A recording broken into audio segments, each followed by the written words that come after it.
And now we're going to turn to mental maps. We've asked a GMF board member, but also our favorite moderator, David Ignatius of the Washington Post, to lead the discussion. David, the floor is yours. Thank you, Craig. Thank you to our hosts and sponsors and to the panel, who I'll introduce in a moment. I just want to start off by saying a few words of introduction about this topic, which I think is fascinating. In the United States, it's obvious to everyone in both parties that this is a time when the world is changing. An example of that recognition was President Obama in announcing his defense strategy last January, saying that it was time for the United States to pivot away from its traditional alliances in Europe, emphasis on those, and pivot toward Asia. That's a word that people now wish they hadn't used. It's very hard to find who first said the word pivot, but it reflects something that we all know, which is that the world is changing. And what we're going to talk about today with all of you is a different idea of what that change might be. Not that there's a pivot or a rebalancing away from Northern Europe toward Asia, but that there's an equivalent rebalancing that's possible away from Northern Europe and the traditional transatlantic relationship towards the wider Atlantic. Just a different, as Craig said, a different mental map of the world. Talking about maps, the last thing I want to say is to commend, as you think about this topic, a brand new book written by Robert Kaplan called The Revenge of Geography. A great title for all of us who had to suffer through geography classes when we were young. But his point is that when you think realistically about what shapes foreign policy, it is still the basic geographic facts: oceans, coastlines, harbors, rivers, mountain ranges, and that those have come back in ways that we've all seen in a world that really is anything but flat, to take the phrase of my fellow columnist. And the final thing that's going to be obvious in our conversation is that what we're thinking about with this different mental map is really the revenge of history. We're going back to an idea of the Atlantic which prevailed, was dominant for centuries until really the 18th century. When people thought about the Atlantic, they thought about Portuguese ships sailing the seas to Africa, to what's now Brazil, and it's only quite recently, historically, that we've had this much more limited view. So with that introduction, I want to introduce the panel. I'm going to go alphabetically, but I'll start on my far right with Luis Amado, who was the foreign minister of Portugal from 2006 to 2011, is now the head of a financial concern. Next, to my right, from Brazil, José Humberto Brito-Cruz, who is the senior advisor, the head of policy planning in the Brazilian Foreign Ministry, and he has just arrived here today, which is heroic travel by any standards. Then my old friend and my immediate right, Ambassador Aziz Mekouar, who was the Moroccan ambassador in Washington for 10 years, just left a year ago. I can't think of 10 more difficult or interesting years to be ambassador, and I know personally he was much loved and admired in Washington. And finally, Thomas Shannon, who is the American ambassador to Brazil, who has a very distinguished career in our foreign service, who was Assistant Secretary of State for the Western Hemisphere, which meant he oversaw that whole region, and before that was the NSC director for the Western Hemisphere. So this is a person who's been in the catbird seat. And I want to start, if I might, with Ambassador Mekouar, who from Morocco is kind of our host, and ask you to help us think about the ways we change our maps, or in which two maps coexist. I think we all are used to thinking of Morocco as part of the Arab world, as part of North Africa, and yet at this conference we're going to try to think about Morocco in a more complex dual way. And maybe you could just say a few words about how you and your country's leadership think of Morocco's Atlantic identity, not that it is different from or conflicts with the other. Well, David, thank you very much. It's a pleasure to be here. And I think that Mr. Mustafa Tarab said why Atlantic was, why LCP Foundation decided to host this event about Atlantic and to push for the Atlantic dialogue. Well, first of all, Morocco, as you know, has a long coast along the Atlantic, and we have very strong relations with, historic relations with other Atlantic countries like Portugal, of course, France, Britain. Today, with the United States, free trade agreement with the United States, a lot with Brazil, more and more with Brazil, and LCP is doing a lot in Brazil, but especially with the coast of West Africa. We think that there are many challenges, but many opportunities. There are security challenges, there are real opportunities in terms of economy and investments. Today we have new paradigms. You have a new Brazil, new emerging countries. If you look at what we have in the Atlantic, now you have the North Atlantic. Everybody was, as you said, when people thought about transatlantic, people were thinking about North transatlantic relations. And a few years ago, I mean, the end of the 90s, you had this transatlantic union, the idea of the transatlantic union. At that time, even Balladur said, proposed a kind of a council which should meet every 3 months with the President of the United States and the President of Europe, which still everybody was thinking in northern transatlantic relations. Well, today, I think, as I said, paradigm has changed. Africa has become, as Mr. Tarab said, a real opportunity. I don't see it as a problem. Brazil is there, Argentina is there, the flow of migration is different.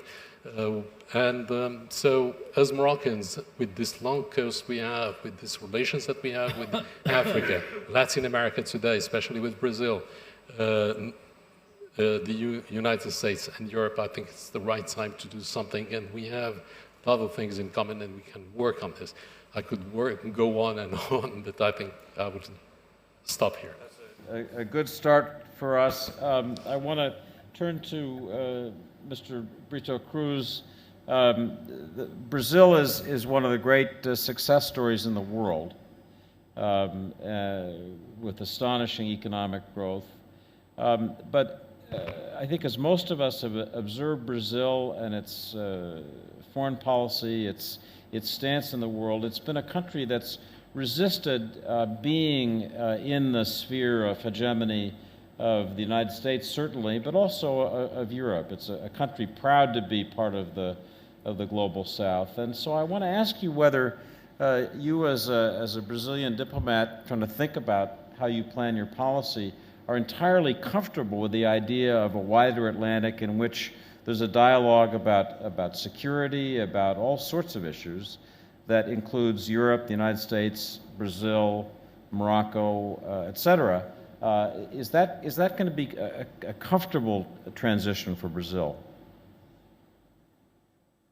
You're right to say that there is indeed a feeling of optimism in Brazil today. And Brazilians, I think, feel much confident about the way they should look at the world, about the way they assess their options. And as regards the Atlantic, in Brazil, we tend to think of the Atlantic mostly and first of all in terms of the South Atlantic, because it is for us a sort of immediate neighborhood. And in this context, if you take a look at what happened with relations between Brazil and Africa over the last 10 years, it did not start 10 years ago, but it increased. You will see that Brazil has really made a strong investment in terms of personnel and public resources to strengthen our relations with a great number of African countries. And the idea of the South Atlantic to us comes to mind mainly as this common space which joins us together with Africa. And I think we heard here today, and I think it's very important to understand that, to understand the new trends. And I think one of the most important trends in the current moment is that Africa is becoming a sort of a new land of opportunity. And Africa has been shifting from being part of the problem to being part of the solution. And Brazil has understood that. And this is the reason why we have today 36 embassies in Africa, and we will have 37 before the year is over. So this is one first point. The second point I would like to make in reply to your question is that I think the new situation which we find today in international relations is characterized by a multiplicity of identities, a multiplicity of groups. If you take a look at the case of Brazil, Brazil is a Latin American country, it is a South American country, it is engaged in a very ambitious project of integration with our neighbors in South America. We are also participating in different groupings, like the BRICS with China, Russia, India, and South Africa, or the IPSA with South Africa and India. And what's interesting is that in each of these groupings, we find a different agenda. We find different ways of building consensus and contributing. If I could just pose the question for a moment before turning on. We understand that Brazil is entirely comfortable as a leader of the South Atlantic, and has been that, and has been forging ties with South Africa and the African continent. What I'm curious about is whether you're also comfortable with the idea of being part of one Atlantic, because that one Atlantic, I think, is at the center of this discussion. I understand the comfort level with Brazil and the global South, but what about Brazil in this wider world? Yeah, that's an interesting question. It's really a new question, because if you compare what the situation is in the North Atlantic and the South Atlantic, at least from my point of view, I find important differences. I find similarities as well and commonalities, but there are important differences. In the North Atlantic, you have, first of all, a military alliance, which is sort of became synonymous with the North Atlantic. In the South Atlantic, what you have is what we call a zone of peace and cooperation, where we try to exclude the idea of militarization or the idea of military alliances. So when we start to discuss the question, which is a very interesting one, I think we have to start from reality. And reality is what I'm trying to point out, is that you have to understand that the situation in the South Atlantic is indeed very different. The North Atlantic is an ocean that joins together two of the most developed parts of the world, North America and Western Europe. The South Atlantic brings together two parts of the developing world, two parts of the South. And those are important differences. That does not mean that you could not envisage a possibility of course, Brazil has an Atlantic identity as well. We have a number of identities, but that does not mean that you were able to start building new institutions, etc. So you can start the discussion, but you don't know where you will end. I'm going to come back to the dreaded four-letter acronym NATO in a minute, but I'm going to turn to Ambassador Shannon. I mentioned the P word, pivot, which has been the talk of Washington and to some extent the talk of Europe this year. But I want to ask you about mental maps for this administration and in terms of the Washington policy community generally. You've thought a lot about this idea of a wider Atlantic, I know from my conversations with Craig Kennedy. But what's your sense about thinking in Washington? Do you think that the Washington policy community is ready to think of a North Atlantic and South Atlantic together and begin to draw the security parallels from that? Yeah, the short answer is yes. The longer answer, obviously, is that a pivot really involves a rebalancing of attention and resources and a recognition that China's rise, not only in Asia but globally, presents huge opportunities and challenges to the United States and a variety of other partners. And therefore, we need, as we emerge from warfare in Iraq and Afghanistan, to focus more of our attention and resources into the Pacific. But it doesn't mean a diminution of interest in the Atlantic. I mean, the Atlantic is historic for us, obviously. And not just the North Atlantic, but also the South Atlantic. But I think what is driving this rethinking of mental maps regarding the larger Atlantic is really the emergence of Brazil and South America as significant global players. And José Humberto has described well Brazil's emergence. But what has struck us is not only the increasing presence of Brazil in Africa and building off of demographic and cultural links to build commercial and investment links that are beneficial not only to Brazil but to a variety of Brazil's partners, the United States included, but also what we've seen more broadly in terms of political, economic, and social developments in Brazil and broadly in Latin America. I mean, if you look at the countries which historically in the Americas that have had connections in the Atlantic, it's been Canada, the United States, Mexico, and Brazil, with some Uruguayan and Argentine interest. But as Latin America has moved from authoritarian governments to democratic governments, from closed economies to open economies, from import substitution and autarkic development models to regional integration, and from largely international isolation to globalization, the impact has been significant, at least in terms of how the United States understands the role of Brazil broadly within the Americas and in the Atlantic. And we see Brazil and South America and other countries in Latin America as presenting an interesting model and option across the Atlantic and beyond into Central Asia, because they've shown that markets and democracy deliver development. They show that markets and democracy can address long-term social inequities, whether it be poverty, inequality, or social exclusion, and they can do it in a peaceful fashion.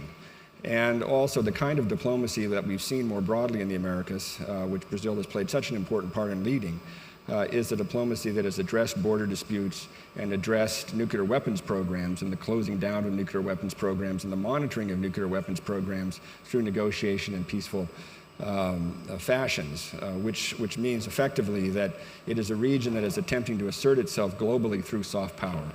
And for us, that's huge. I mean, as we address larger security issues elsewhere in the world, as we try to convince our partners around the world that military projection and nuclear weapons are not necessarily the best road for international influence, countries like Brazil and South America can play a very important role.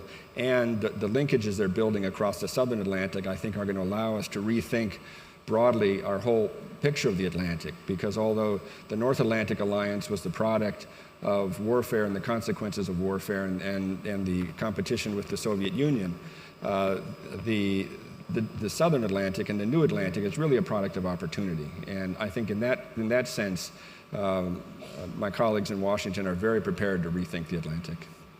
I just would note, as an Obama administration watcher myself, and I'm sure there are many, probably everybody in this audience is in the same group, that one thing this administration has tried to do, and we have different assessments of how well they've done, is to reach out to these rising powers. Turkey is an obvious example. The administration's had a very aggressive diplomacy with Turkey. India is another obvious example. And as Ambassador Shannon says, Brazil is an emerging example. I don't think that's yet as clear to the policy community in Washington as the others. Let me turn to Minister Amador for a final comment in this opening round, then we'll quickly get to you in the audience for questions, so please be thinking about them. Minister, Portugal is part of a Europe that obviously is in trouble. Portugal's had its own pretty serious troubles, but they're part of just a difficulty in the Eurozone.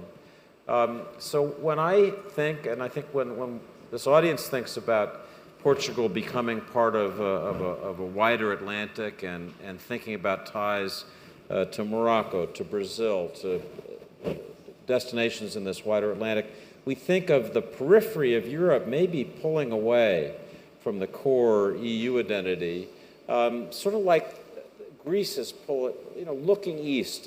When you visit Athens today, after the crisis has really rolled, you hear people talking about a future where you look east more, to Turkey and markets beyond. Is that true for Portugal as your country thinks about how to grow and get past this very difficult period? Are you looking south and southwest, and will that change your European identity? Well, as you know, David, it's geography. You mentioned at the beginning. And in our geography, we have two neighbors. We have Spain and we have the Atlantic. Spain is Europe. And Spain is in trouble as Europe is in trouble and Portugal is in trouble. So we cannot forget the relationship through the Atlantic with the world and with the globalized world, which began indeed in the 15th century, also with the impulse of the Portuguese discoveries at the time. So our strong identity is very much linked with the dynamic of the Atlantic and through the Atlantic with the dynamic of globalization. Certainly 5 centuries we were out of Europe in a certain way because we preserved our independence in this very clever, intelligent orientation to look to developments of our potential, not in Europe, but in the whole world. But in the last 30 years, after the empire, Portugal is very much committed to become a European actor. We are in the core of the European integration process, in the main formations of more strict integration, and we assume that condition. We want to be a European member. We want to preserve our position in the very complex and dangerous processes of change that we can identify in the European crisis nowadays, but certainly our strategic commitment with a strong relationship with the world, and mainly with the regions which are at the core of these dialogues, the South Atlantic region, and the dialogue and the relationship between North Atlantic and South Atlantic. This is a geostrategic function that a country like Portugal, like Morocco, have the right to assume as a main flag of our strategy to deal with the problems of the future. We are in a very complicated situation in the world. We all realize that we are on the eve of very intense historical events, namely in Europe. But I have no doubt that if European project collapses, the idea of an integration of the Atlantic will collapse with it. Impossible to think about a dynamic of transatlantic relations with the collapse of the most ambitious political project of political reason, of Western political reason, which was really the European integration project. That's why the European crisis is really the center of all the problems that we face at the moment, and we need to concentrate absolutely. I remember President Lula recently went to Paris, he is not president anymore. But with this instinct, with this strong political instinct, he said in Paris to the audience, the European project is not an European project anymore. It's a project that belongs to the politics of the world. You have no right to let it collapse, because if it collapses, it will be a mess for all of us around the world.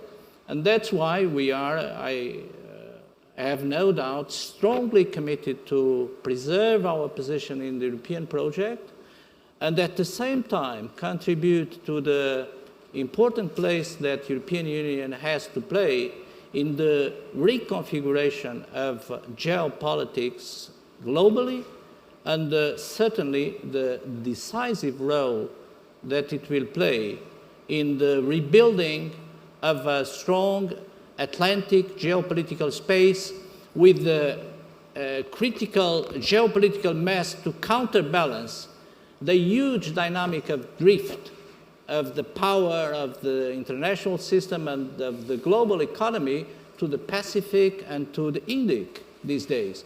If we don't do that in the next decades, if we are not able to integrate the geopolitical critical mass that we can develop in the Atlantic through, namely, our dialogues, we will be really in a very critical position in the future. You've I think, wisely corrected my attempt to describe alternatives and said, if I understand you, that a strong EU and a wider Atlantic that works are complementary, and indeed each is necessary for the other.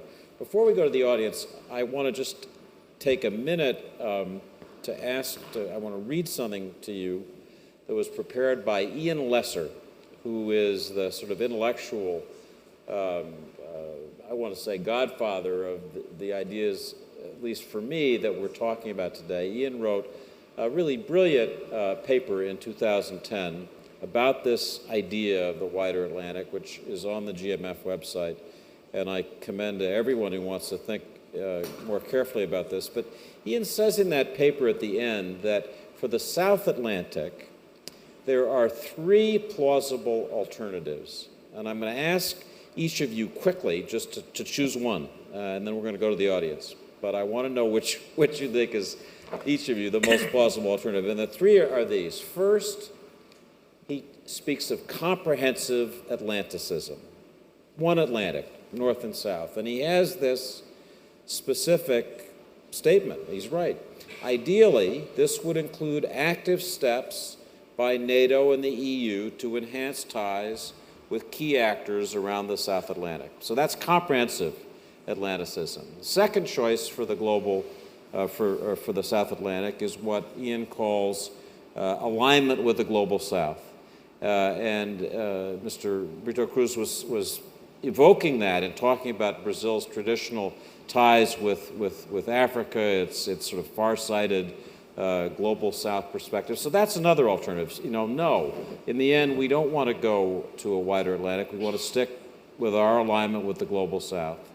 And the third choice that Ian cites is what he calls Atlantic regionalism, where there are different alliances. Morocco stays part of the Arab world. It stays part of the African Union, presumably.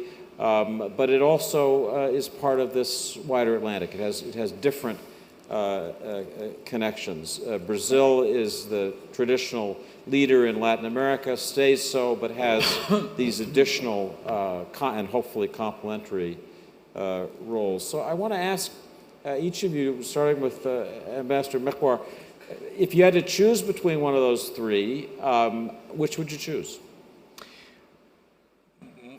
My question is, why should we choose? I think that of course, we're part of Africa, we're part of the Arab world, but we are part of the Atlantic, and this is what it's all about.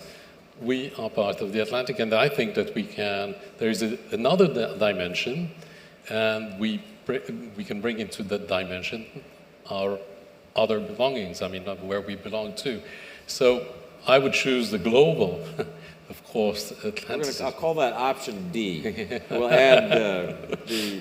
So, Mr. Brito-Cruz, if I gave you that list, and I suppose you're allowed to say you reject all of my alternatives, but which of those sounds most right and comfortable for Brazil?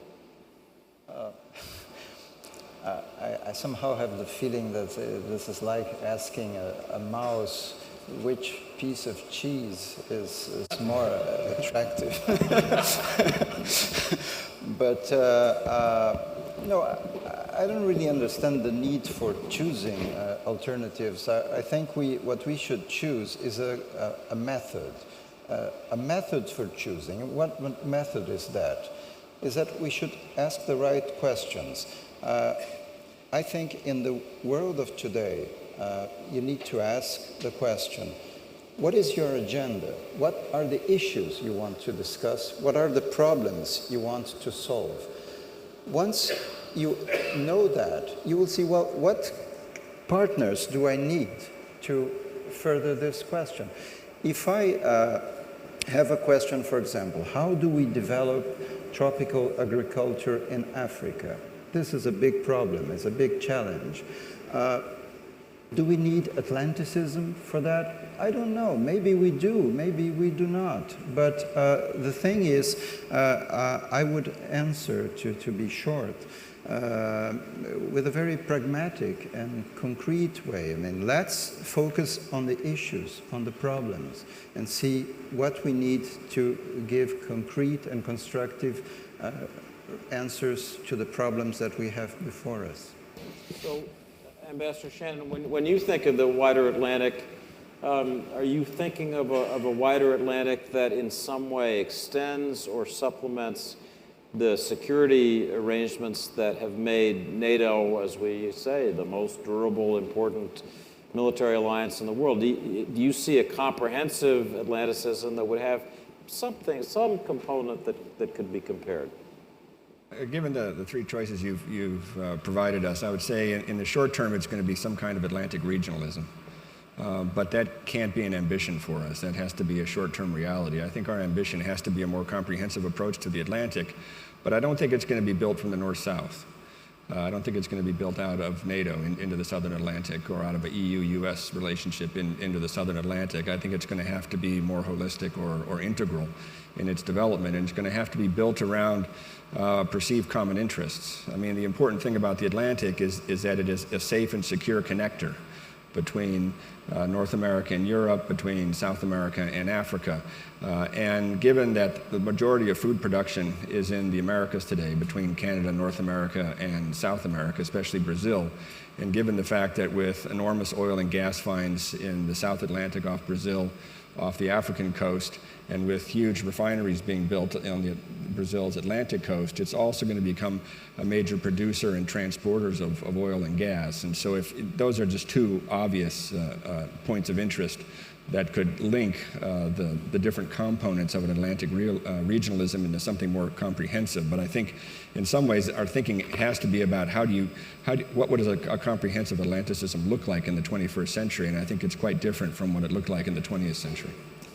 And Minister Amador, the same question to you. We spoke about this in a way earlier, but thinking about my three choices, do you think some version of a comprehensive Atlanticism that really links Portugal with South Africa, with Brazil, is possible?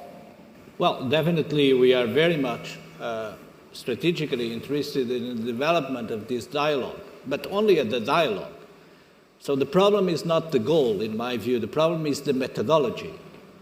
So we have a lot to do to fix the relationship in the North Atlantic, given what is happening in Europe. And we need to think seriously about that, because in the next years, the European problem will be a problem for the Atlanticism as it traditionally evolved in the last decades. And the multilateral dimension of the North Atlantic, transatlantic relation is something that we need to focus with serious political attention in the near future. But at the same time, you cannot ignore that the South Atlantic needs time. Africa was colonized until very recently. 20 years ago, the Cold War was dominating the geopolitics of Africa. And Brazil needs time. The ambassador was saying that in the last decade, indeed, Brazil, in a certain way, discovered Africa, politically and diplomatically.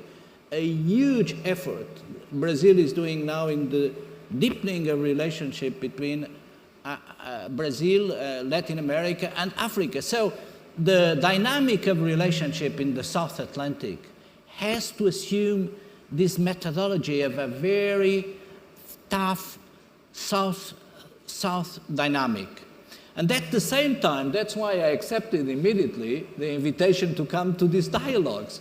Because at the same time, what we really need is to strengthen the cooperation between North and South in the Atlantic, introduce the development in the agenda of our relationship, but not approach this reality with the instinct of the colonizer, of the hegemonic, of the dictator of the past imposing the rules.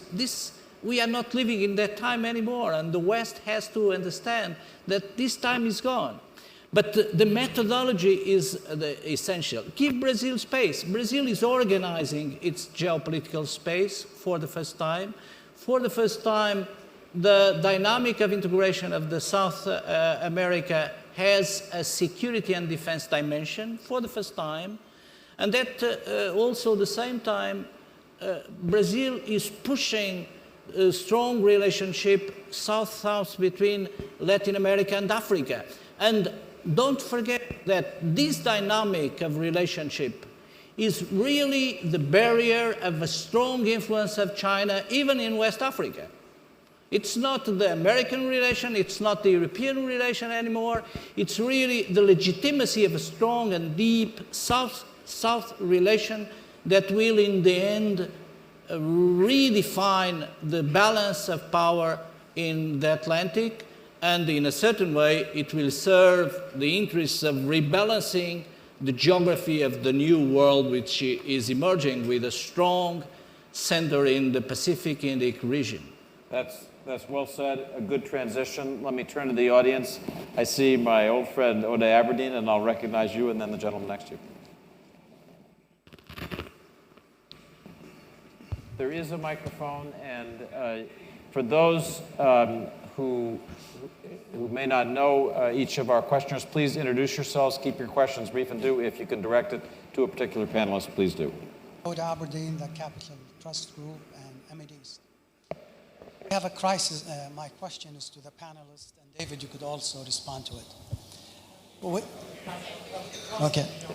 We have a financial crisis in Europe.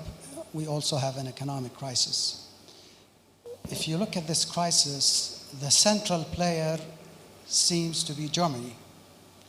The US is absent, Brazil is absent, but it's a crisis that will impact the US economy. It will impact emerging economies, China, Brazil, and it also will impact severely the low-income countries. Here's an issue where we need all the major powers to coordinate, to implement. But as I look around, I only see Germany, and I only see Mrs. Merkel. Don't you think we need more cooperation? Hold the microphone close, yes. My question is, we have a serious problem.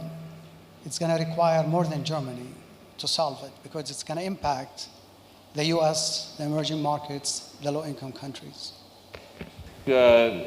Minister Amado, I hate to make you answer for questions that involve Germany and Europe again and again, but maybe you could jump on that. Well, I think we all realize that we are in a mess in Europe, and we have a huge, complex problem to solve. The political problem of Europe is really a nightmare for all of us and for the world these days. And we cannot subestimate the gravity of the situation which we are experiencing. I think we will have a panel tomorrow where we will discuss the dynamic of this crisis. But indeed, the problem of Europe is also a problem of leadership in Europe, which is changing dramatically, and at the same time, a game also of relationship of power between Europe and the rest of the world. So we cannot ignore the dynamic of power in the context of the crisis we experience. And certainly Germany is in the epicenter of the crisis and of the solution. In a certain way, the Maastricht Treaty was approved to respond to the reunification of Germany and to the collapse of the Soviet Empire. So there was a rupture in the geopolitics of Europe 20 years ago. And we are back 20 years ago. And we are revisiting the debate we had at the time.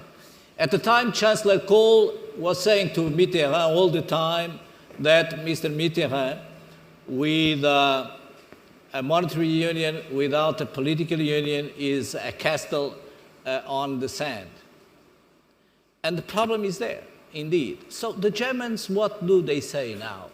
They saw that the constitutional treaty was rejected by France 5 or 6 years ago. And now they need to rebuild the European project on the base of the refounding of the Eurozone. And they are the biggest financial and economic power in Europe, so they assume the leadership. Do they want to assume the leadership? Well, they hesitate. They have been hesitating for some time. I think now they are realizing that they need to assume the leadership. But the second problem, I think it will be more difficult. Does the others assume that Germany has the leadership of the European project? This is another question and another very, very difficult answer to be found. But don't play German the way we do, because they are really in a very difficult situation, because power is responsibility and leadership is responsibility. In a certain way, they know that they will need to pay, they will need to transfer resources to the periphery if they want to preserve the unity of the integration. So they are in a very difficult situation. I'm not in favor of a strong pressure on Germany, as I see in some circles in Europe, also in some of my colleagues, because I understand the nature of the political huge problems that a German government has to address if they really can face the solutions that we need to fix the European project again. The gentleman sitting next to Mr. Aberdeen in the first row, sir, I don't know your name, but please introduce yourself. Yes, thank you very much. I'm João Valde Almeida, I'm the European Union ambassador in the United States. I came all the way to Rabat to try to escape the euro area crisis, which takes a lot of my time in Washington, but I guess I didn't manage. But I would not refer to the euro situation. We will have a panel tomorrow about that. Now, I want to come back to the Atlantic, and I want to come back to the word dialogues, which for me is as important as the Atlantic. And the European Union is very much committed to it, and you have a number of colleagues from the Parliament and from the External Action Service here today. And this shows the commitment we have to this issue of dialogue. Not imposing one solution from the north to the south, but neither by having difficulties in the south to accept that maybe there are good things in the north. I think we need to have an open-minded and realize what we have in common in the Atlantic. And if I look at around the world today, certainly there are problems in Europe, which we will overcome. But I'm very worried about the Pacific. I'm very worried about a region which does not have the mechanisms that we have developed in the Atlantic, particularly in the North Atlantic, to deal with this kind of situation. And if I see the importance of the Pacific today as an economic region for our growth, for our jobs, I have an additional reason to be worried. So my point, I would like to turn it back to the panel. I mean, if there is one question about the Atlantic that one needs to consider, is by opposition to what happens, or by contrast to what happens in the Pacific. So I think we should take on in our consideration in these dialogues, open-minded approach, but having in mind what we can do in the Atlantic that will prepare us, prevent, put us in a better position in case things go not so good in other parts of the world. That's a great question. Ambassador Shannon, we've just been through a couple of weeks of rising tension over these islands in the China Sea. It reminds us just how unstable the Asia-Pacific region could be, as the ambassador says. When you think of ways to counterbalance that, do you think wider Atlantic solidarity plays a role, and what would that role be?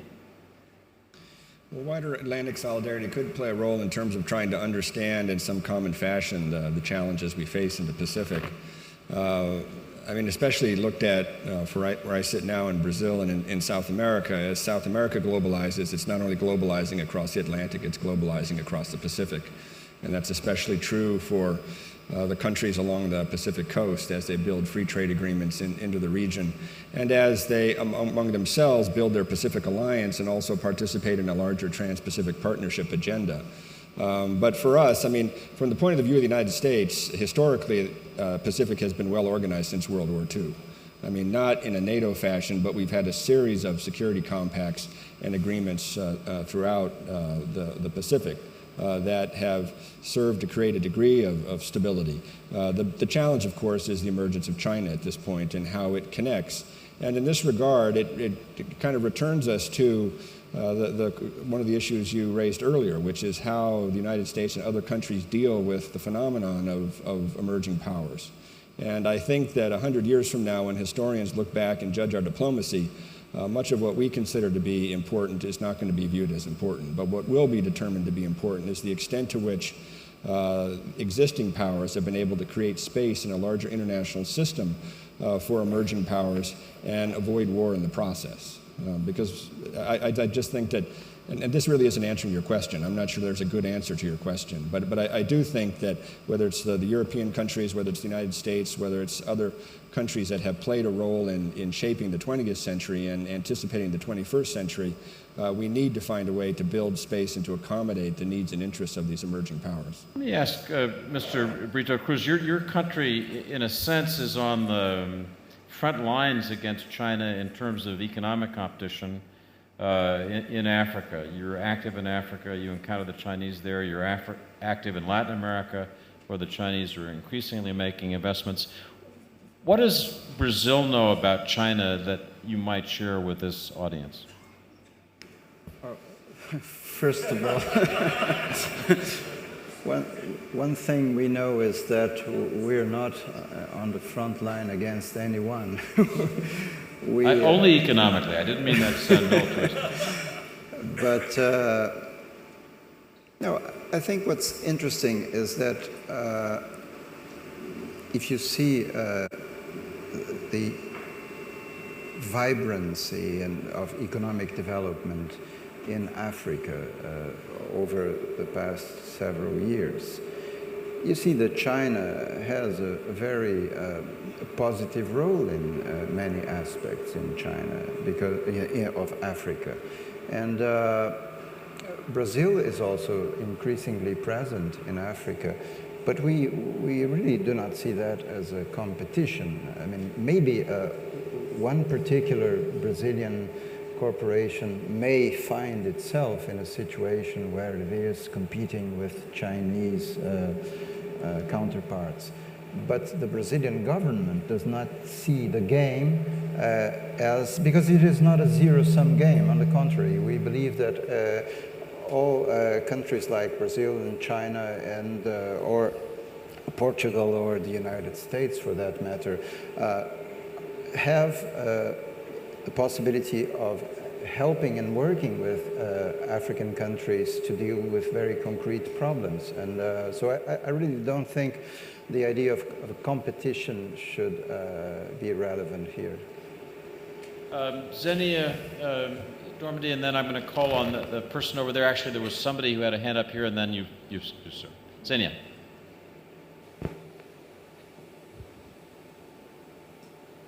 Xenia Dormady, Chatham House. David, you started by talking about the importance of geography. And yet if you look at the biggest challenges or trends we're facing at the moment, they actually defy geography.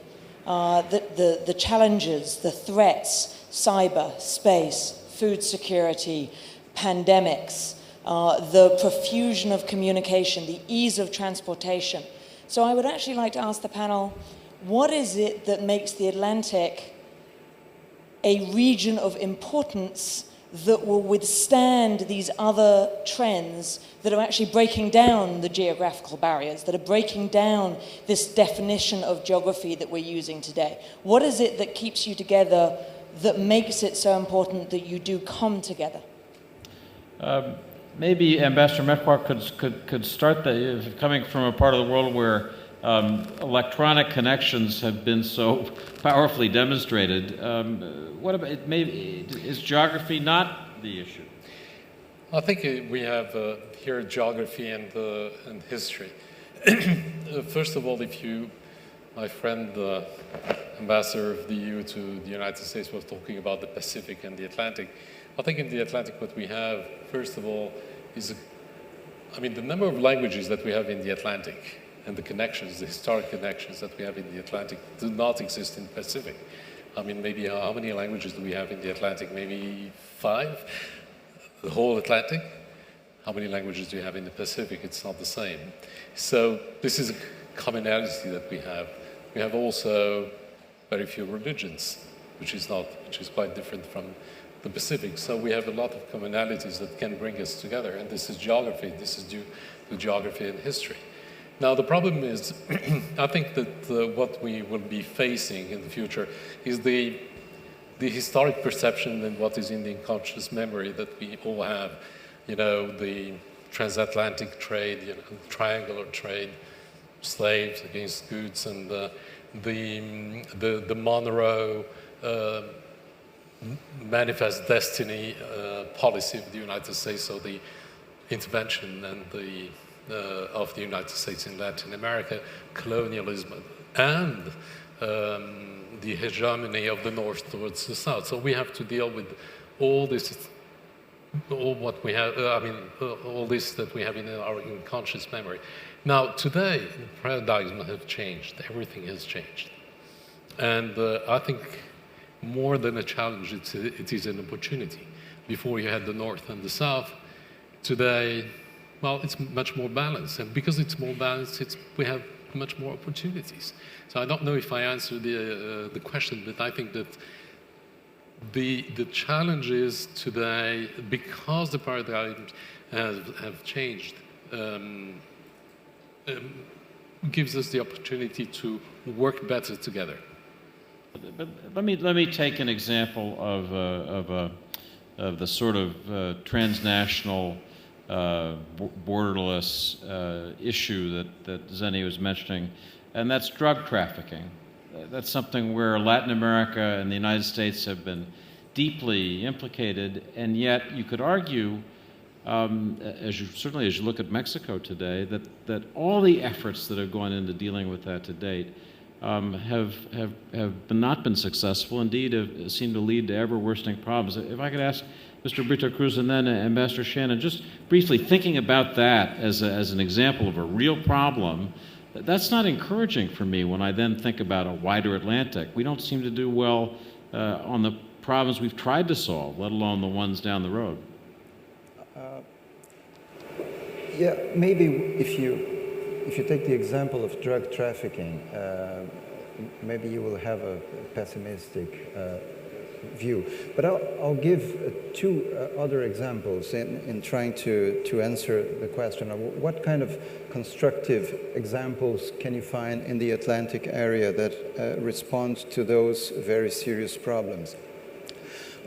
One is in the area of food security. You know that Brazil has had a very successful experience in its history in making land fertile. We have a very huge area called Cerrado in Brazil, which when I was a boy was considered as useless. Well, people say, oh my God, why were we not granted with a more temperate climate? But technological research in agriculture made the Cerrado one of the most productive agriculture areas in Brazil. And what we are doing today, not we, because I don't want to take credit for that, but what people are doing is that the researchers who worked on this are working with African countries, because this African savanna has very important similarities with the Brazilian Cerrado. It's actually, they say it's the same kind of geological and geographical origin. So this is a concrete example of something that is very constructive. It can bring very positive results because it can bring answer to the problem of food security in African countries. Africa, or at least some parts of Africa, have not yet had what has been called a green revolution. And these parts, they do need a green revolution, and the work we can do for that, I think, is a good example. The other example, if I may, is in the political level, at the political level. I think it was 2 months ago, we had a meeting of the community of Portuguese-speaking countries. And one decision, which probably none of you have ever heard about, because usually the press focuses on negative events, is that the community of Portuguese-speaking countries has decided at the highest levels, was a summit meeting, to adopt a democratic clause, which means that if there is an interruption of democratic governance in one of the member countries, the other countries will meet and will discuss the situation, and they will have the legal basis to perhaps adopt some kind of sanctioning that will help bring democracy back in that country. Now, that to me is a very important step, and it's also a kind of example of the kinds of things that may happen in the Atlantic area, and that could be an example to other parts of the world as well.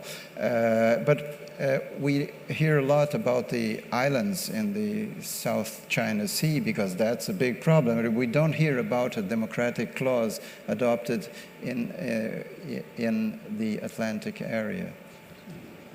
Thank you for mentioning that. Ambassador Shannon, is there anything you'd want to say about, heaven knows, the U.S. has made a lot of attempts to lead groups of nations dealing with the transnational problems with an uneven record, I would say. What do you think? Well, states have to deal with transnational problems by cooperating and collaborating. Our success or failure is really going to be determined by the extent that we can convince others to cooperate and collaborate with us. And in the area of transnational criminal organizations, and especially drug traffickers, what is striking is the very new position that Brazil is taking in the South Atlantic. It has put police attachés in several African countries. It now has police attachés in the European countries that receive drugs.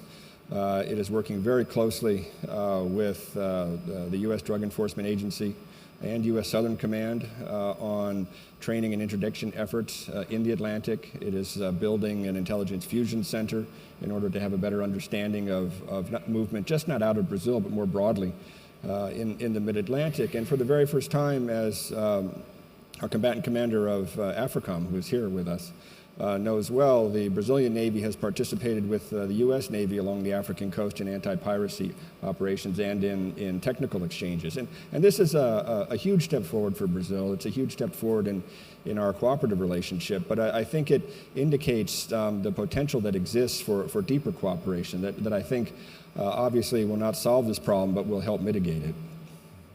Let me go to that gentleman all the way on this side, and then, sir, on you, and then we'll get to other folks. Randy Schuneman, foreign policy consultant based in Washington. To the panelists, particularly to our friends from Brazil and Morocco, David tried to draw you out by offering you a choice between some options. And I'd like to offer you perhaps the possibility to comment on one option. I'm reminded a little bit of the early gestational debates when what became known as the Asia-Pacific Economic Cooperation was formed in the early 1990s. Many people said, what does Peru have in common with the Philippines? What does Chile have in common with Australia or Korea? And yet APEC has proven to be a valuable, at the head of state level, a valuable annual meeting to talk about shared opportunities and challenges. And so my question is, would a wider Atlantic Economic Cooperation Forum, which would bring people together from Cape Town to Oslo, from Buenos Aires to Halifax, have the possibility to help develop some of the wider Atlanticism? Thank you. Randy, can I ask you a question? If Mitt Romney walked in the door, Randy Schuneman is a key advisor to Mitt Romney. Is part of that larger world. If he were to walk in the room, what do you think he'd say about the idea of a wider Atlantic? Would that make sense to him? I mean, I can't speak for him. I'm not advising his campaign, but I can say that I think he's definitely interested in greater regional cooperation, that he's definitely interested in greater free trade, certainly than this administration has shown an interest in. And I think he would he's been very strong in speaking about the importance of working with allies rather than spending so much time reaching out to adversaries in a feudal manner. And so I think to talk about increasing alliance relationships, increasing economic partnerships, and developing a new Atlantic regionalism is probably something that would appeal to him. But I don't speak for him. Thank you. I didn't mean to put you on the spot, but I also want to take advantage of your being here. So, Randy, did you want to direct your question to one panelist in particular?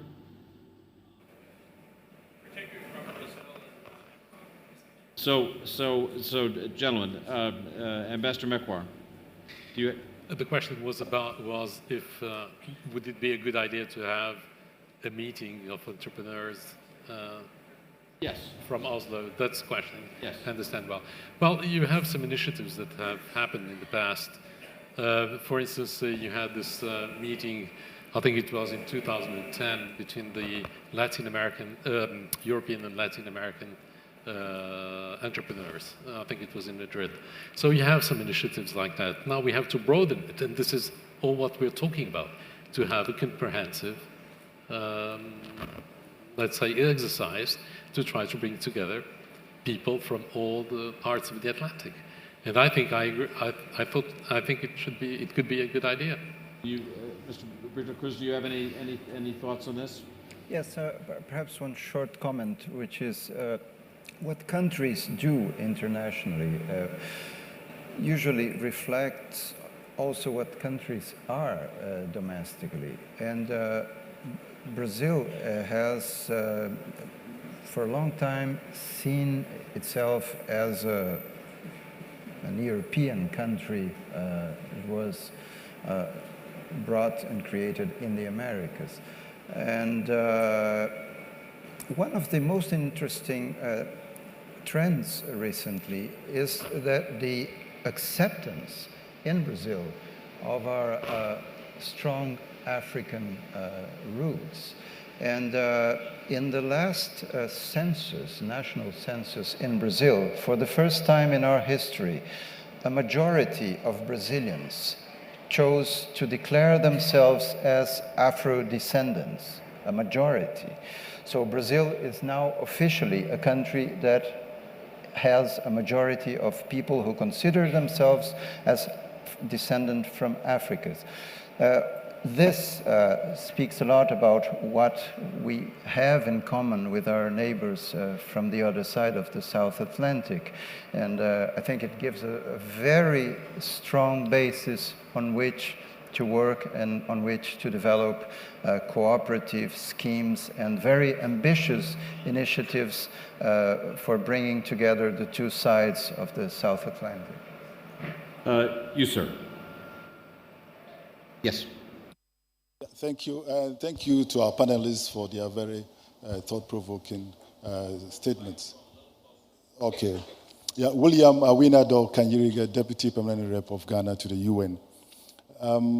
in order to leverage the Atlantic corridor for our mutual benefit, I think I heard it being said that we need to strengthen relations or deepen relations between Atlantic North and the South.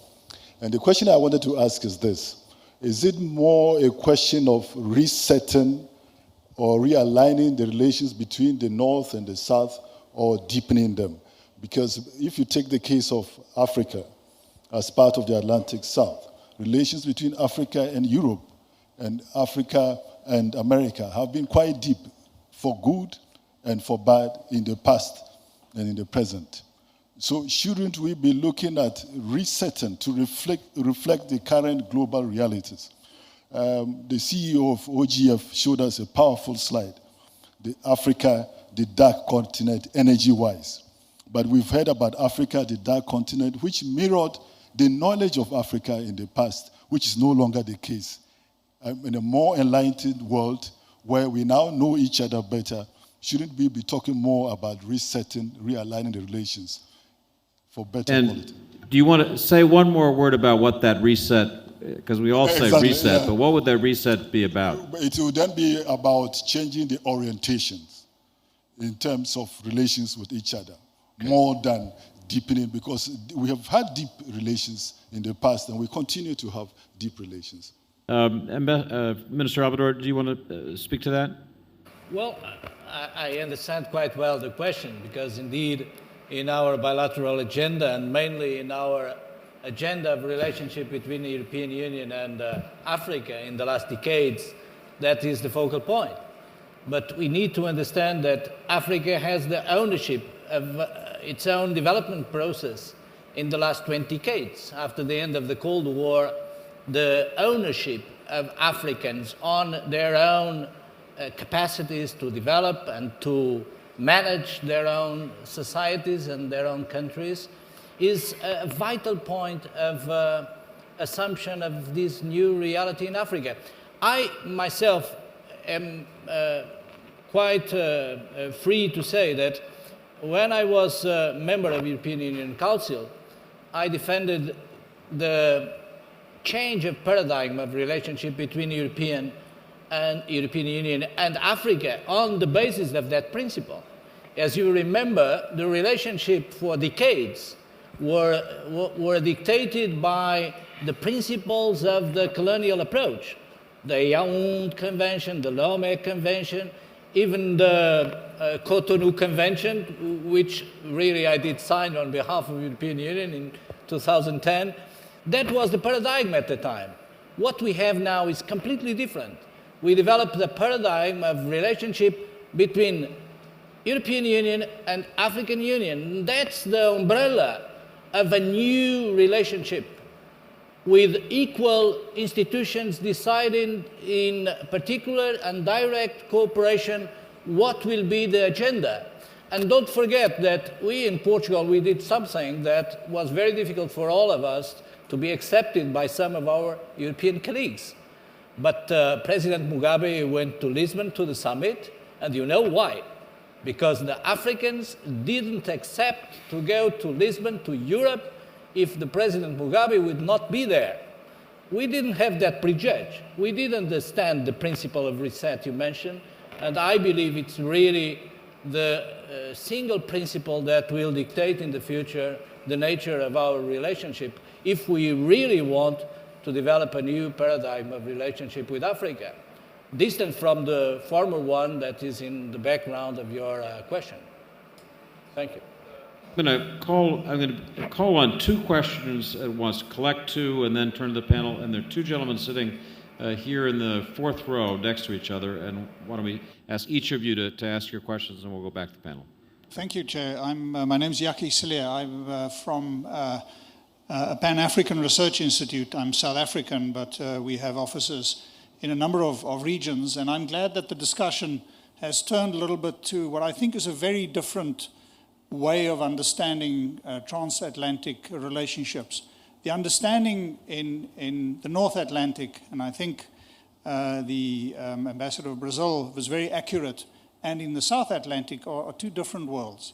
It is true that certain security concerns like drugs, cocaine in particular, is intruding upon the sensitivities in the Sahel, Mali, as we know at the moment, something like 12.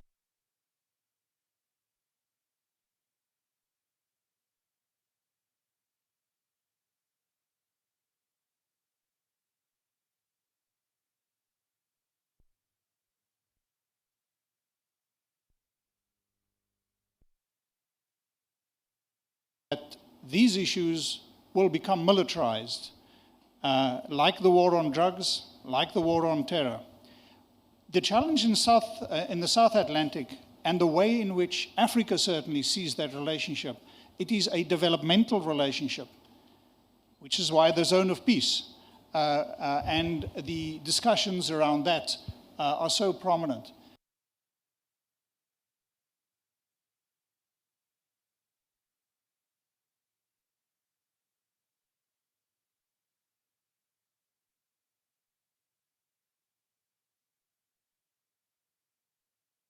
In the Atlantic. We welcome China. China is our largest trading partner, and any efforts to see this as a counterbalance to Chinese influence will, I think, not go down well in much of the continent. So that change of the nature of the discussion between the South and the North, it's two very different worlds, and that will require quite a lot of give and take to allow for an Atlantic dialogue to commence. That's well said. Thank you. Sir, next. Yes. Ettore Greco, Institute of International Affairs in Rome. It seems to me that all of you are advocating a pragmatic approach to the wider Atlantic perspective rather than one based on the concept of community. There has been much talk so far on transnational issues, but what about global issues? So do you think that a deeper transatlantic cooperation in this wider space may contribute to global governance, and more specifically, do you see a real process of convergence among your countries on such issues as promotion of free trade, protection of human rights, and even, which is very important nowadays, the regulation of global financial market? Those are two similar questions, very interesting. Ambassador Shannon, maybe you could start off. The first questioner put it very clearly. Is there something in our discussion of the wider Atlantic that is, if not seeking to contain China, seeking a new network of alliances to deal with perceived weaknesses? And how would you respond to the implicit criticism here? We don't want to be competing with anybody. China's our partner. And it's everybody's partner. And that's just the reality right now. If not now, soon. And it's some people's adversary. But obviously, this is why I said that in many ways, the larger challenge that faces our global diplomacy is how you create space to accommodate emerging countries in ways that reinforce and strengthen international organization and especially trade regulations and practice. But in terms of the South America-Africa relationship and what happens in the South Atlantic, as I noted, we can't impose anything from the North onto the South. This has to be the product of discussion. It has to be the product of dialogue. And I think the partners who are interested in this are quite capable of this dialogue. But it's important to understand that peace doesn't just happen. I mean, peace is made and peace is enforced. And in that regard, I think that Brazil at least understands, well, I don't mean to speak for Brazil, but Brazil is building a navy, it's building a capacity to play a much larger role in the South Atlantic, not only to protect its resources, especially oil and gas resources, but also to protect the sea lanes. And it's a welcomed action as far as the United States is concerned, because a larger naval presence in the South Atlantic makes the South Atlantic that much more secure. And I think that Africa has a very important role to play in this. And it's not a militarization of the region. It's actually a guarantee against piracy and against a variety of other activities that could very easily enter into the South Atlantic and complicate this zone of peace and security and development. And then as far as kind of global issues and whether or not this larger Atlantic could address global issues, I think definitely. And for a variety of reasons, because this is a region that is largely democratic. It is a region that is largely committed to the market economy. It's a region that is largely committed to integration, both sub-regionally and more broadly. And in this regard, I think that the structures exist and can be built to talk about and propose solutions to some of these larger issues. And the solutions to some of the issues lie within the Atlantic. This is certainly true for food security. The United States and Brazil are the two largest exporters of food in the world. And a South America that could accomplish what Brazil has accomplished with its agricultural revolution in Uruguay, Argentina, Paraguay, Chile, and Bolivia, combined with Canada and the United States, could feed everybody many times over. The same is true in the area of energy security, and we could go on from there. But I think the basis is there for a really important broader dialogue on transnational issues and an understanding that within the Atlantic, within this more secure environment, that we can pursue solutions that would have global consequences. Mr. Brito-Cruz, that was questions implicitly made reference to Brazil's views. I don't know if you want to respond or not.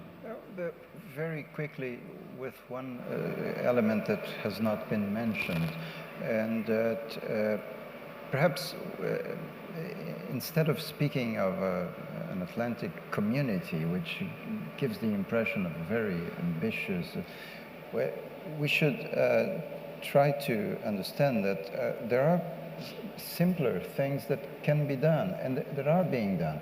And one thing is, for example, trilateral cooperation, initiatives of cooperation where, for example, Brazil and the United States join together to cooperate with a third country. Because the United States has certain resources, Brazil has different capabilities, and perhaps if the two are brought together, the end result will be the best. We are doing that with European countries in Africa. We're doing that with international organizations in Africa. And I think it's not easy. It's not easy because trilateral cooperation involves a lot of bureaucratic understandings, etc. But I think it's worthwhile trying it because we really can put countries' resources into what Ambassador Shannon was referring to as cooperating to promote common interests, to perceived common interests. I hear you saying in answer to many questions that we should be problem-specific, not structure-specific. So I'm going to call on this gentleman, and then, sir, you also had your hand up? Yes, you. So you and then you, yes. Carlos Portales, now in American University in Washington. We have been touching about this idea of Atlantic dialogue, but we have not focused on concrete things that are already developed. For instance, Europe and Latin America had a long tradition of meetings. President Cardoso called for a summit in 2000. And what we do have from that? We have agreements, association agreements from several countries of the region with Europe. Mexico, Chile, Central America, Peru, and Colombia. No one from the Atlantic coast. So what we have is mostly that in the region, widely Atlantic, although some countries are not part of the Atlantic, already exists a lot of things with Europe. The same with the United States. The process of the Summit of the Americas that now is in decay, unfortunately, is also there. But there's no connection between the United States, Europe, and this in political will of several countries to touch issues. And these issues are not only commercial. Most of these agreements have political association agreement. Also in the global scene, we have worked together in the UN human rights issues. So there is a lot of possibility of cooperation that not need to be seen, but just to capitalize on what we have today. And I think this idea of having dialogues is very positive. I would like to see the reaction of the panel to these concrete things. And yes, sir. Yeah. I'm John Yearwood. I'm the world editor of the Miami Herald. I want to go back to the comment and question from my friend William about the graphic we saw earlier and looking at Africa as the dark continent.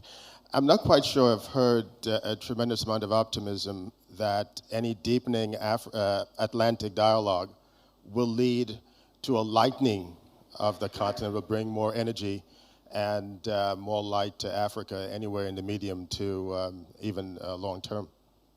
So if someone can add to how do you see that happening and what optimism do you have that that will happen? The gentleman here who I met earlier today, who you had your hand up, sir, we'll take that as the last question, then we'll turn back to each of the panelists for some final comments. Thank you very much. My name is Tolentino from Cape Verde Islands. And I start my point about the islands. When you talked about Jan Lesser's alternatives, I would push, according to these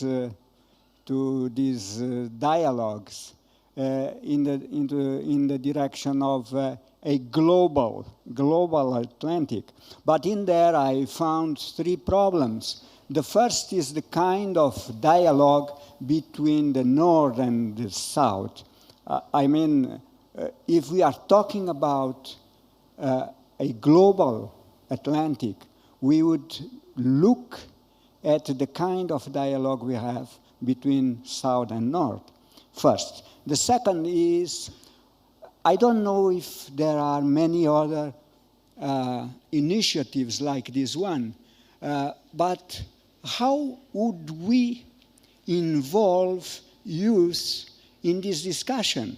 Because if we are talking about Atlantic, global Atlantic, we are also talking about the world, and about the world is about the future. So how could we, do you have ideas about how to involve much more youth in this debate? And finally, the role of the islands, if we are talking about this Atlantic, global Atlantic, do you think that the islands have still an important role to play? Thank you.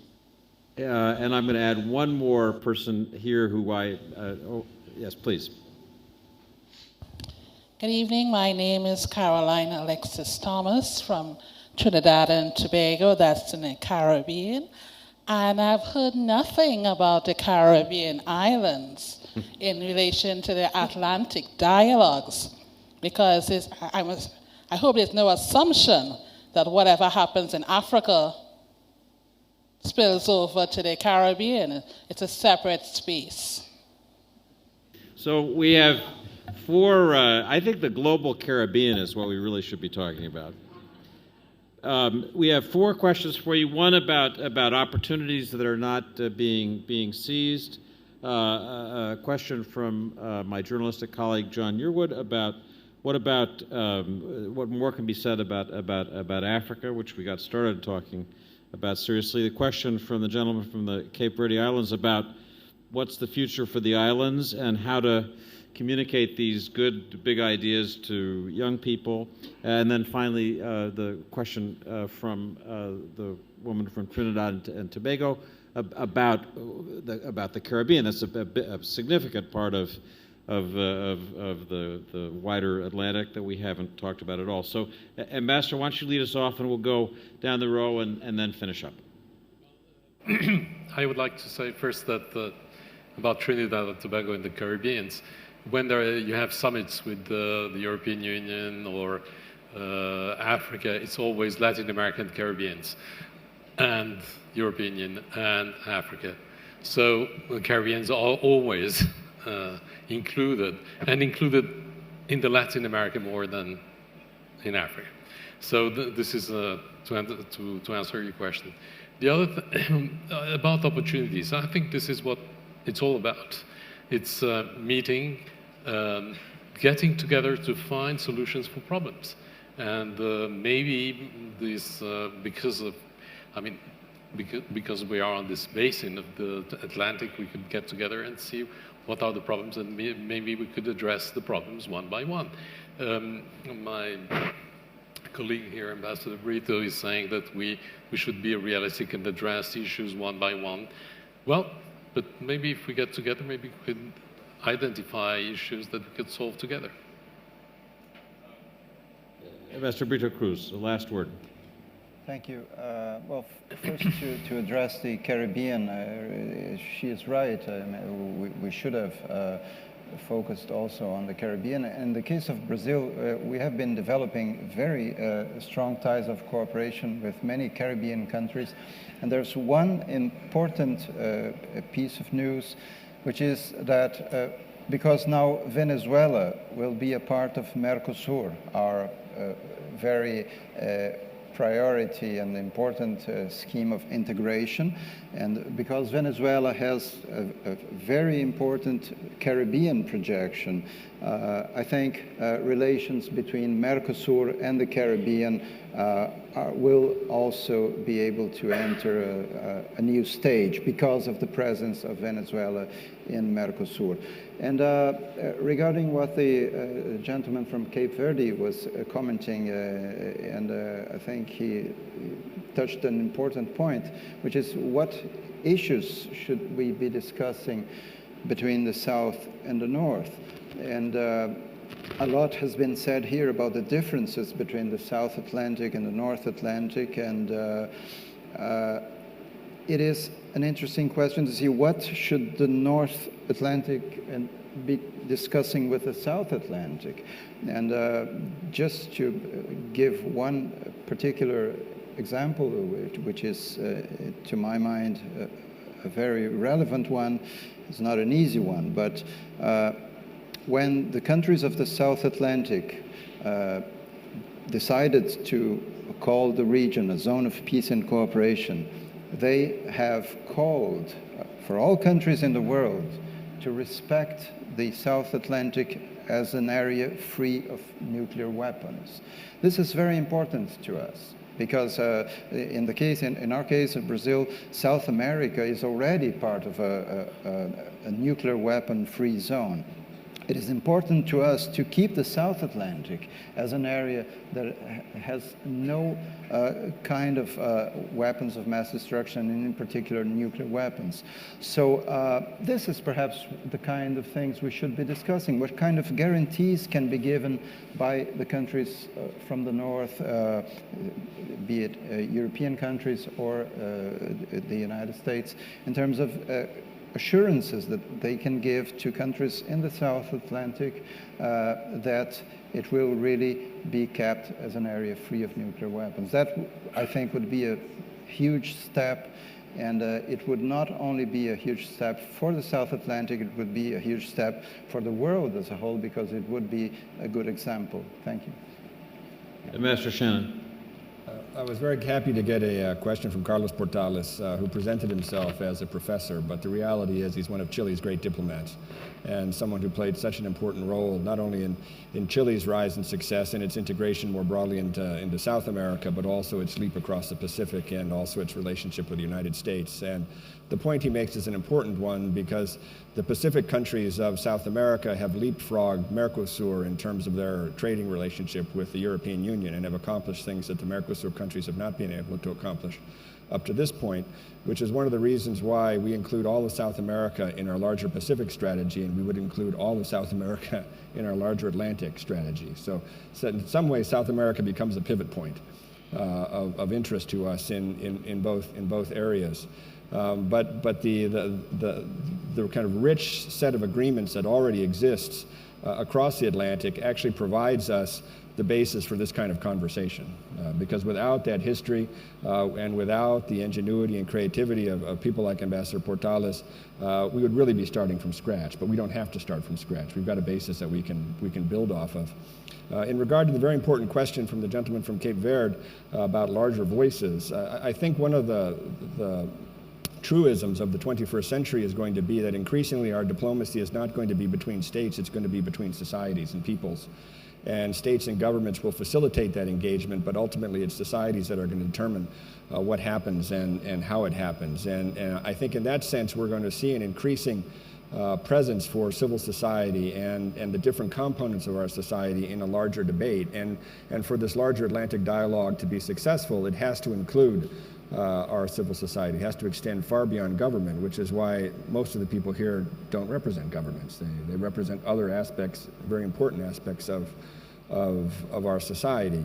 And in regard to Africa, I think that slide fools a lot of people because Africa might appear to be a dark continent, but there is a lot going on in that continent and a lot of really exciting things in terms of economic and social development and efforts to address long-seated and deep-rooted problems. And I think that in that sense, some of the stuff that Brazil is doing in the region, some of the things we are doing with Brazil in terms of trilateral agreements that my colleague talked about are innovative and can be replicated more broadly across the Atlantic community to address the still significant development problems of Africa. And of course, the first summit of the Americas President Obama ever went to was in Trinidad and Tobago. And Trinidad has been an important player in the Caribbean and far beyond for quite some time. So we're very happy they're here at the Atlantic Dialogues. Mr. Amado, last comment. Well, I think we all realize now more than probably 2 or 3 years ago that we are in the middle of a huge, complex and dangerous crisis, global crisis, and that we need to rebalance power in the international system, control the emergence of a new order, accept a very tough macroeconomic global adjustment, not only our national adjustments and not only the European adjustment. We have a huge macroeconomic adjustment after 30 years of glorious globalization, as someone said. And we need to do this exercise, which is really very complex, preserving peace and stability in the international system. And that means that we need to develop all the tools and the instruments of cooperation that we have. And that's why the experience of Europe, which is the more advanced one in what respects the control of tensions and of conflict through cooperation, that's why it's so important if European Union doesn't fail in the development of this crisis. Because in a certain way, Africa accepted this principle of integration as probably the most important concept of stability of its own continent. And Latin America has done the same. And the integration process in Latin America and in Africa are in a certain way also the legacy of the influence of the European political concepts, which are there as probably the most important legacy of the European colonization. That's why what is happening in Europe is so determinant for peace and stability in the world in the near future. And that's why it's so important that we assume the instruments of cooperation, of dialogue, and of relationship that we did develop in the last 20, 30 years with all the regions of the world.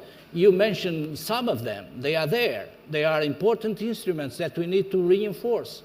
But at the same time, we need to realize that it's not about geography, it's about power. But power has its own geography. And we have seen in the last 30 years that the geography of power did move quite fast. And the rebalancing of power again in the global system and in the new emerging order imposes all of us with the roots of history and of geography, because the Atlantic is there, a new impulse in developing a new dialogue and a new political commitment to address the problems of the global agenda that we face together in cooperation. That's what is this about. If we don't develop these mechanisms of cooperation now, if we don't focus on the instruments of cooperation now, in the moment where the dynamic of the international system, losing the leadership of the West and of the United States of centuries, without any new order there, any new leadership, it will be a mess, it will be a chaos. And that's why I appreciate very much the concept of this meeting, and that's why I think in this space, including the Caribbean islands, we need to strengthen all the institutions, all the multilateral institutions that we did assume as ours, and that are instrumental to preserve stability. We are, in my view, I probably am dramatizing too much, but we are in a very dangerous situation. I've been dealing with foreign affairs for 13 years. I've never seen such a situation like this one. And next year will be a very, very dangerous year. So thank you. So this was new ground, well-traveled by our panelists with wonderful questions from the audience. So please join me in thanking the panel.